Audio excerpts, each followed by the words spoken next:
जय हिंद।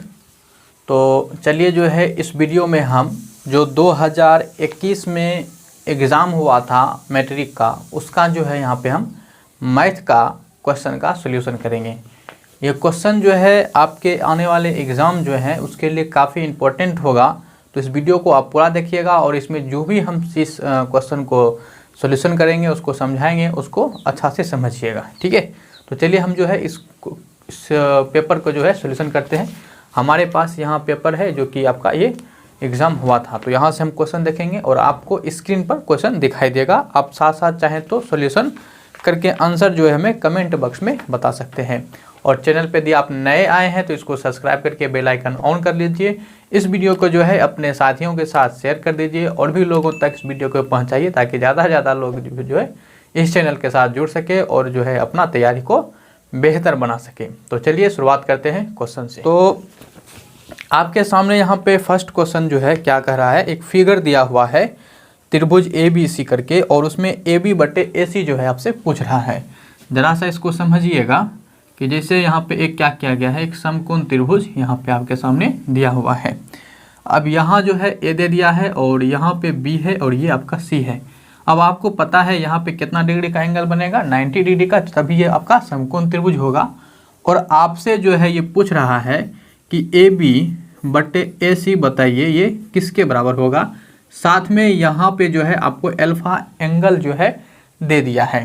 तो यहाँ पे क्या है कि आपको ये AB/AC क्या होगा। तो आपको पता है समकोण त्रिभुज की 3 भुजाएं होती है, जिसमें से एक का नाम कर्ण होता है और लंब होता है और तीसरा आधार होता है। तो ये 3 भुजाएं होती है, उसी पे से ये चलेगा। तो जैसे कि हमारे पास ये जो तिरछा भुजा है और जो सबसे लंबी भुजा और सबसे बड़ी भुजा होती है उसको हम क्या कहते हैं, कर्ण कहते हैं, है ना। और जो हमारा एंगल के सामने वाली भुजा होता है, जैसे ये अल्फा है, तो इस अल्फा के सामने वाली ये हमारा BC भुजा है, तो इस भुजा को हम क्या कहते हैं, लंब कहते हैं, ठीक है। और जो शेष हमारे पास रह गया भुजा उसको हम क्या कह देते हैं, आधार कह देते हैं। तो इस प्रकार हमारे पास समकोण त्रिभुज में 3 भुजा का नाम हो गया। अब AB देखिए कहाँ है, तो AB आपका ये आपका रह गया। तो ये हमारा AB क्या है, आधार है, ठीक है, क्या हो जाएगा, आधार। और बटे AC हमारे पास क्या है, तो AC आप कहेंगे ये कर्ण है। तो आधार बटे कर्ण जो है किस त्रिकोणमितीय फलन का फॉर्मूला होता है, तो आप कहेंगे ये जो होता है कोस अल्फा हो जाएगा, ठीक है, क्या हो जाएगा, कोस अल्फा का।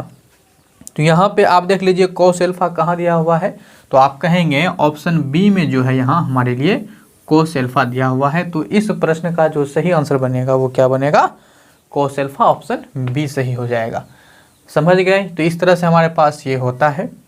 तो आप इसको इस तरह से सॉल्यूशन कर सकते थे। आपको फार्मूला याद होना चाहिए, फार्मूला, ठीक है, उसके बाद ये बना सकते थे।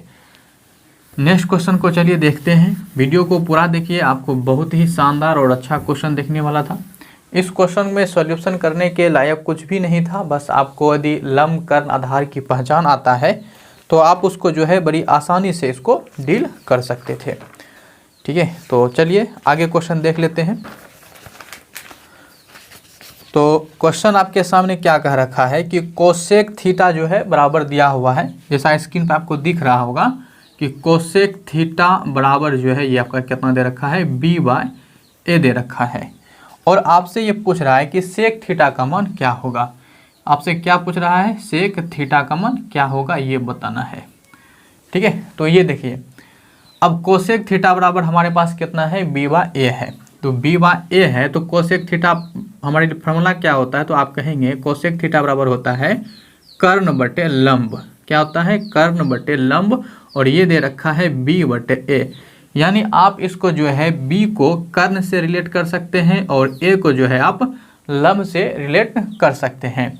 जबकि सेक थीटा निकालना है तो इसके लिए हमारे पास फार्मूला क्या होता है सेक थीटा का, आप कहेंगे कि सर सेक थीटा का फार्मूला होता है कर्ण बटे आधार। क्या होता है, कर्ण बटे आधार होता है। यानी कि कर्ण तो हमारे लिए B रहेगा ही, ठीक है। तो B हमारे पास आना ही आना है B। अब रही बात आधार का, तो आप जो है थोड़ा सा एक नज़र डालिए कि यहाँ जो है आपके पास ऑप्शन B और C जो है ये यहीं से ख़त्म हो जाता है कि ऊपर में हमारा B आना चाहिए। तो B और C ख़त्म हो जाता है और D जो ऑप्शन दे रखा है बस उसको पलटा दिया है। तो आपको पता है कि सेक थीटा का उल्टा जो है ये आपका कोसेक थीटा नहीं होता है, ठीक है। तो A/B जो दिया हुआ है वो भी नहीं होगा, यानी ऑप्शन बी, सी और डी तो आपका ऐसे खत्म हो गया। तो यानी कि इस क्वेश्चन का जो आंसर हमारा बनेगा वो क्या बनेगा, केवल और केवल हमारे पास बचता है ऑप्शन ए, ठीक है। तो इस क्वेश्चन को ऑप्शन को यदि ध्यान में रख के बनाते तो आपसे बिना पेन चलाने से ही ये बन जाता है। लेकिन चलिए हम थोड़ा समझ लेते हैं इसको। अब यहाँ पे ये हो गया, अब हमको जो है आधार निकालना है। तो आधार निकालने के लिए क्या हो जाएगा, ऊपर में तो हमारे लिए बी आ जाएगा। आधार निकालने के लिए सिंपल सा क्या करना पड़ेगा हमको, कर्ण के स्क्वायर में से लंब के स्क्वायर को घटाएंगे। तो कर्ण का स्क्वायर कितना हो जाएगा, बी स्क्वायर, और आधार लंब का स्क्वायर कितना हो जाएगा, ए का स्क्वायर। यानी जो है b/√b² माइनस ए स्क्वायर आपके पास फार्मूला हो जाएगा, जो कि ऑप्शन ए में जो है ये आपको दिया हुआ है, ठीक है। तो ये हमारे लिए क्या हो जाएगा, ऑप्शन ए यहाँ पे करेक्ट हो जाएगा। आपको हम ये बताएं कि अब इसको जो है बिना पेन चलाए भी बना सकते थे, इसमें कोई बड़ी बात नहीं था, बशर्ते आप अपना दिमाग का सही यूज करने जानते हो। प्रैक्टिस से यही होता है कि आपको जो है किस क्वेश्चन को कैसे डील करना चाहिए और ऑब्जेक्टिव क्वेश्चन को कैसे कैसे हम देख सकते हैं, इससे आपको आसानी मिलता है। चलिए हम नेक्स्ट क्वेश्चन की तरफ देखते हैं। नेक्स्ट क्वेश्चन बहुत ही शानदार, बहुत ही लाजवाब और ज़बरदस्त क्वेश्चन है, और लेकिन है ना, कुछ भी नहीं है क्वेश्चन में। tan 1 डिग्री दिया हुआ है, tan 2 डिग्री दिया हुआ है, tan 3 डिग्री दिया हुआ है, और इसी तरह से आगे बढ़ते बढ़ते tan जो है 89 डिग्री तक बैठा दिया है, और पूछा है ये किसके बराबर होगा। ये जितने भी हैं सभी क्या है, आपस में गुना में है। अब ऐसे क्वेश्चन जब भी होगा तो आप जानते हैं कि बस आपको ये देखना है कि जो 1 और 90 डिग्री है या नहीं है। तो यहाँ पे 1 और 89 मिलके कितना हो रहा है, 90 डिग्री हो रहा है। इसका मतलब ये दोनों मिलके क्या हो जाएगा, एक हो जाएगा। इसी तरह से ये जैसे 2 डिग्री है तो इधर आपको मिलेगा कितना, कहीं ना कहीं आपको 88 डिग्री मिलेगा। तो ये दोनों मिलके क्या हो जाएगा, एक हो जाएगा। यानी इस क्वेश्चन का जो आंसर बनेगा सभी एक एक होगा, एक गुना एक कितनों करेंगे तो हम एक ही मिलेगा। तो इस हिसाब से हमारे पास ऑप्शन क्या हो जाएगा, बी जो है इस प्रश्न का सही आंसर बनेगा, ऑप्शन बी एक होगा, ठीक है। तो ये आप ध्यान रखिए। चलिए नेक्स्ट क्वेश्चन की तरफ देखते हैं, क्या है क्वेश्चन नेक्स्ट। वीडियो पूरा देखें, आपको अच्छा लगेगा और सीख के बहुत कुछ सीखने को मिलेगा। नेक्स्ट क्वेश्चन क्या है कि cos 90 माइनस ए दे रखा है। cos 90 माइनस ए क्या होता है, तो आप बोलेंगे ये तो हमारे लिए पूरक कोण का फॉर्मूला होता है कि cos 90 माइनस ए जो होता है ये आपका sin ए के बराबर होता है। तो sin ए जो है आपके पास कहाँ मिलेगा, तो आप कहेंगे सर ये ऑप्शन बी में हम मार देंगे, तो ऑप्शन बी यहाँ पे क्या हो जाएगा, करेक्ट हो जाएगा। आपको जो है ये पूरक कोण, जो पूरक बोलिए अनुपूरक कोण बोलिए, इसमें जो है आपको याद रखना पड़ेगा। पूरक कोण क्या होता है, जब दो कोणों का योग जो है आपका कितना हो, 90 डिग्री हो, तो वही हम ए और बी को परस्पर क्या कह देते हैं, पूरक कोण कहते हैं। एक होता है समपूरक कोण, एक क्या होता है, समपूरक कोण। तो समपूरक कोण किसको कहते हैं, जब आपके दो कोणों का योग जो है 180 डिग्री हो तो हम क्या कहते हैं कि ए बी आपस में क्या है, समपूरक है, ठीक है। तो ये ध्यान रखना है। अब रही बात इस जो है पूरक कोण में से त्रिकोणमिति का, तो उसको आप याद रखेंगे। जैसे कि आपसे कहा जाए कि बताइए sin 90 इस माइनस ए क्या होगा, तो आप बोलेंगे cos ए होगा, ठीक है। क्या होगा, cos ए होगा। एग्जाम में क्वेश्चन पूछे जाते हैं। उसी तरह से आपसे पूछ देगा कि cos 90 माइनस ए क्या होगा, तो आप कहेंगे sin ए होगा। अभी इस पर क्वेश्चन बना था। उसी तरह से फिर आपसे पूछ देंगे बताइए tan 90 माइनस ए क्या होगा, तो आप कहेंगे cot ए हो जाएगा। फिर आपसे पूछा जाएगा cot 90 माइनस ए क्या होगा, तो आप कहेंगे tan ए हो जाएगा। फिर आपसे पूछा जाएगा sec 90 माइनस ए क्या होता है, तो आप बता देंगे आराम से कि cosec ए होता है। और उसी तरह से cosec ए 90 माइनस ए क्या होगा, तो आप कहेंगे sec ए होगा। तो ये जो है हमारा पूरक कोण है, तो आप चाहे तो इसका स्क्रीनशॉट ले सकते हैं, ठीक है। अब याद है तो बहुत अच्छी बात है कि आपने याद किया है, तो ये आपके लिए बहुत ही अच्छी बात है।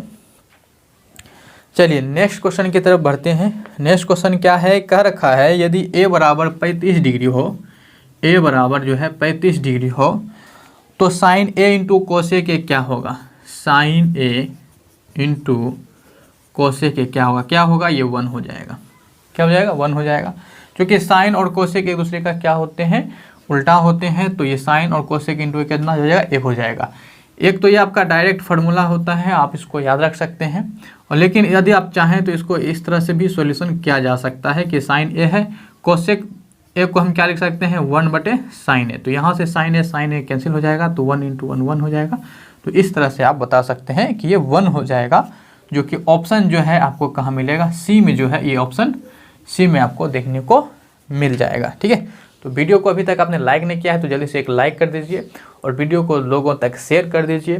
ठीक है, और भी जो है लोग जुड़ सके और भी लोग जान सके कि यहाँ भी तैयारी कराया जा रहा है और बेहतरीन आपको जो है प्रैक्टिस करवाया जा रहा है। ठीक है, तो 35 डिग्री जो इसमें दिया था वो कोई बात नहीं था, आप इसी से जुड़े फार्मूला याद रखेंगे, इसको भी नोट कर लीजिएगा कि साइन ए इंटू कोसेक के बराबर क्या होता है, 1 होता है।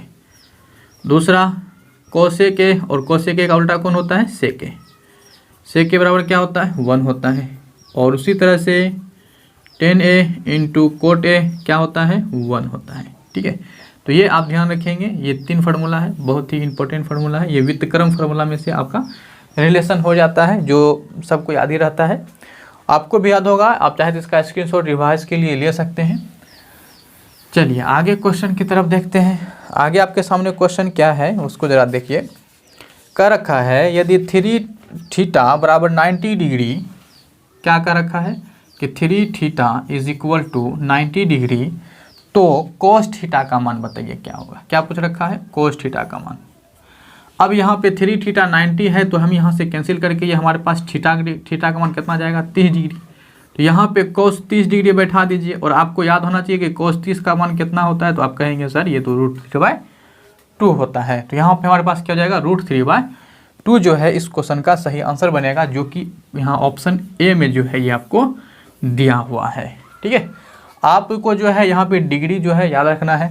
यदि आपको जैसे 0 degree, 30 degree, 45 degree, 60 degree, 90 degree, सभी त्रिकोणमितीय वैल्यू को याद रखना है। यदि आपको कैसे याद रखना है, याद होने में दिक्कत होता है, तो इसके ऊपर जो है हम एक वीडियो बना चुके हैं। आप प्लेलिस्ट में जाइए, मैथ ट्रिक्स के नाम से प्लेलिस्ट मिलेगा, उसमें जो है आप जाके उस वीडियो को देखिए, वहाँ से जो है आपको देखते देखते याद हो जाएगा। बहुत छोटा वीडियो है, 2-3 मिनट का होगा। ठीक है, तो यहाँ से आप उसको देख सकते हैं। चलिए नेक्स्ट क्वेश्चन जो है आपके लिए क्षेत्रमिति से है, जरा उसको देखिए क्या है। कर रखा है यदि एक वृत्त का क्षेत्रफल 154 सेंटीमीटर स्क्वायर है तो इसकी परिधि क्या होगा। परिधि कितना हो जाएगा, 44 हो जाएगा। आपको जो है यहाँ पे बताया जाता है ना, जब ये चैप्टर पढ़ाया जाता है, ये 154 वाला जो है बहुत ही फेमस फार्मूला है। ठीक है, यहाँ पे क्या हो जाएगा, यहाँ पे जरा आप समझ लीजिए। देखिए वृत्त का क्षेत्रफल कितना दे रखा है, तो आप कहेंगे सर ये वृत्त का जो क्षेत्रफल है, जरा इसको सही से लिख लेते हैं। वृत्त का क्षेत्रफल आपके पास कितना दे रखा है, तो आप कहेंगे ये तो 154 दे रखा है। अब यहाँ पे वृत्त का क्षेत्रफल क्या होता है, तो आप कहेंगे ये तो सर πr² होता है और ये 154 के बराबर दे रखा है। तो पाई का मान आपको पता है ये 22/7 होता है और आर का मान तो हम जान नहीं रहे हैं इस क्वेश्चन में, तो ये हमारे पास इतना हो जाएगा। अब यहाँ से जो है हम यहाँ से इसको आप चाहें तो काट सकते हैं। तो जब हम इसको काटेंगे तो ये हमारे लिए कितना बार में कट जाएगा, तो आप बोलेंगे सर ये तो 7 बार में 22 से कट जाएगा। और इस 7 को जब उधर भेजेंगे तो हमारे पास जो है ये r² बराबर क्या हो जाएगा, 7 × 7। और इस प्रकार से r बराबर हमारे पास क्या आ जाएगा, 7 सेंटीमीटर। ठीक है, ये हमारे लिए त्रिज्या आ जाएगा। लेकिन पूछा गया है परिधि वृत्त का, तो वृत्त का परिधि क्या होता है, जरा उस पर ध्यान देंगे। यदि वृत्त की परिधि आपसे पूछा जाए तो आप बोलेंगे ये तो सर 2πr होता है। तो 2πr पे इसको क्या कीजिए, बैठा दीजिए। तो 2πr होता है, 2 हो गया, पाई का मान आपको पता ही है 22/7 होता है और यहाँ त्रिज्या 7 दिया हुआ है। इस 7 से इस 7 कैंसिल हो गया और 22 दूनी 44 सेंटीमीटर हो गया। ये हमारा आंसर हो गया, जो कि ऑप्शन कहाँ पे दिया हुआ है, तो ऑप्शन बोलेंगे ये सी में दिया हुआ है। तो ऑप्शन जो है हमारे लिए क्या हो जाएगा, सी जो है इस प्रश्न का सही आंसर हो जाएगा। ठीक है ना। अब लेकिन आपको ये ध्यान रखना है कि ध्यान रखिए कि जब त्रिज्या 7 सेंटीमीटर हो तो उसकी जो परिधि होगा वो 44 होगा और जो क्षेत्रफल होगा वो 154 होगा। इस रेशियो को जो है आपको एकदम याद रखना है कि 7, 44, 154। त्रिज्या 7 है तो परिधि 44 होगा और क्षेत्रफल 154 होगा। यदि आप इस रेशियो को जो है थोड़ा याद रख लेते हैं तो आपसे जो है बड़े बड़े सवाल भी जो है आसानी से बन जाता है। जब हम यहाँ पे पढ़ाते हैं क्षेत्रमितीय तो इस पैटर्न को है ना बहुत ही ज़्यादा यूज़ करते हैं। आप जब क्वेश्चन बैंक पूरा सॉल्यूशन देखेंगे तो आप पाएंगे कि इसका बहुत यूज़ होता है। तो आप इसको चाहें तो याद रख सकते हैं, आपके ऊपर है। मेरा काम था थोड़ा सा बता देना, थोड़ा सा बता दिए, ठीक है। चलिए आगे क्वेश्चन की तरफ देखते हैं, बहुत ही अच्छा क्वेश्चन लगेगा। सॉल्यूशन कैसे करना है उसको भी समझते चलिए। तो क्या दे रखा है कि sec theta plus tan theta, question आपके सामने क्या है कि सेक थीटा प्लस का टेन थीटा इनटू में दे रखा है आपके पास 1 माइनस साइन थीटा। अब बताना है कि ये जो है किसके बराबर होगा, ठीक है, किसके बराबर होगा ये बताना है। देखिए यहाँ पे क्या करना है, सिंपल सा इसको आप सॉल्यूशन कर सकते हैं। सॉल्यूशन क्या करना है, जैसे कि सेक थीटा है तो इसको हम जो है 1 बटे कोस थीटा लिख सकते हैं, और प्लस है टेन थीटा को तो हम साइन थीटा बटे कोस थीटा लिख ही सकते हैं, है ना, लिख सकते हैं, बिल्कुल लिख सकते हैं। और इनटू में क्या दिया हुआ है 1 माइनस साइन का थीटा। अब आपको पता है कि जब इसका एलसीएम लेंगे तो ये हमारे पास नीचा में कोस थीटा आ जाएगा और ऊपर में हो जाएगा 1 प्लस साइन थीटा। अब आपके नज़र में आ जाना चाहिए, इधर 1 प्लस साइन थीटा हो गया और इधर है 1 माइनस साइन का थीटा, ठीक है। a plus B A minus B यहाँ पे फार्मूला बन रहा है, तो a का स्क्वायर 1 का स्क्वायर 1 हो जाएगा, b का स्क्वायर यानी कि साइन का स्क्वायर ये थीटा हो जाएगा, साइन स्क्वायर थीटा बटे का cos theta. 1 minus sine square theta क्या होता है, तो आप कहेंगे ये तो सर कोस स्क्वायर थीटा के बराबर होता है। और उसी तरह से बटे क्या हो जाएगा कोस थीटा, तो ऊपर में 2 कोस थीटा है, हम इस कोस स्क्वायर थीटा को जो है cos theta into cos theta लिख सकते हैं, और यहाँ पे कोस थीटा नीचा में है तो इससे ये कैंसिल हो जाएगा और हमारे पास क्या बचेगा कोस थीटा जो है इसका करेक्ट आंसर हो जाएगा, जो कि ऑप्शन जो है यहाँ हमारा सी में क्या है इस वैल्यू को दिया हुआ है, ठीक है, सी में क्या है दिया हुआ है, तो ऑप्शन सी जो है ये हमारे लिए क्या हो जाएगा करेक्ट आंसर हो जाएगा। अब लेकिन यहाँ पे ध्यान दीजिए, इसको जो है हम एक दूसरे ट्रिक के माध्यम से भी बना सकते थे, बिल्कुल बना सकते थे। यहाँ पे देख लीजिए, जैसे हम जो है यहाँ पे थीटा का मान जो है क्या कर लेते हैं 0 ले लेते हैं। जैसे कि हम मान लिए कि थीटा का मान हमने कितना ले लिया 0 डिग्री ले लिया, अब उसके ऊपर काम करना है।